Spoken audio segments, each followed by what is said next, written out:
Hello' everyone, আপোনালোক সকলোকে মোৰ চেনেলটোলৈ পুনৰবাৰ স্বাগতম জনাইছোঁ।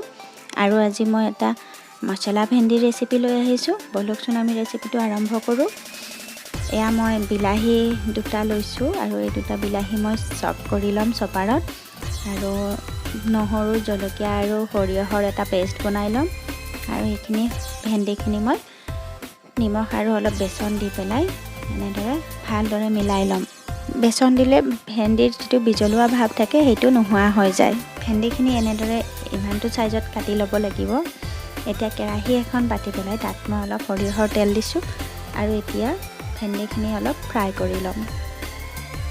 বেছি সময় নহয়, 2 মিনিটমান সময় ভাজিলেই হ'ব এনেদৰে।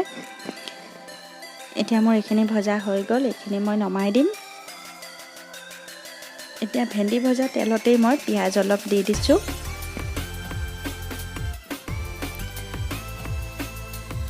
পিঁয়াজখিনি ভালদৰে ভজা হোৱাৰ পাছত ইয়াত মই বনাই লোৱা সৰিয়হ, নহৰু আৰু জলকীয়াৰ পেষ্টখিনি দি দিম।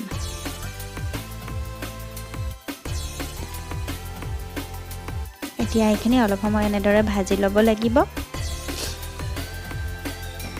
এই ৰেচিপিটো ৰুটি বা পুৰিৰ লগত খাবলৈ খুবেই ভাল হয়। এনেদৰে মছলা ভেন্দি আপোনালোকে ঘৰত বনাই পেলাই খাই চাব পাৰে। ৰুটিৰ লগত বা পুৰিৰ লগত খাবলৈ খুব টেষ্টি হয়, ভাল লাগে খাই। এতিয়া মই ইয়াত চপ কৰি লোৱা বিলাহীখিনিও দি দিছোঁ।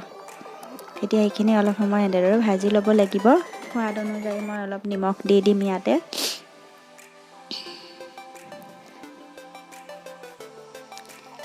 এতিয়া অলপ হালধি দি দিছোঁ, অলপ জিৰা পাউডাৰ দি দিছোঁ আৰু অলপ ৰেড চিলি পাউডাৰ দি দিছোঁ।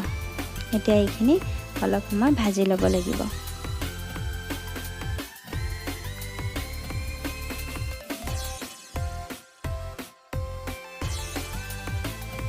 এতিয়া এইখিনি ভালদৰে ভজা হৈ গ'ল।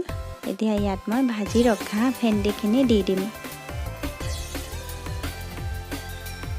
এতিয়া ভেন্দিখিনি দি পেলাই এনেদৰে অলপ ভালদৰে গোটেইখিনি মিলাই ল'ম। লৈ পেলাই ঢাকনি মাৰি দি দিম। দি অলপ সময় পিছত এইখিনি 10 মিনিটমানৰ পিছত এইখিনি হৈ যাব।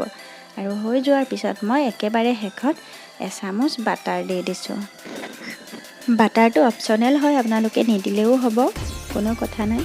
এয়া হৈ গ'ল আমাৰ মছলা ভেন্দি। ৰেচিপিটো কেনেকুৱা লাগিলে জনাব। আৰু যদি ভাল লাগিলে তেনেহ'লে লাইক এটা কৰি দিব। ভিডিঅ'টো চোৱাৰ বাবে বহুত বহুত ধন্যবাদ।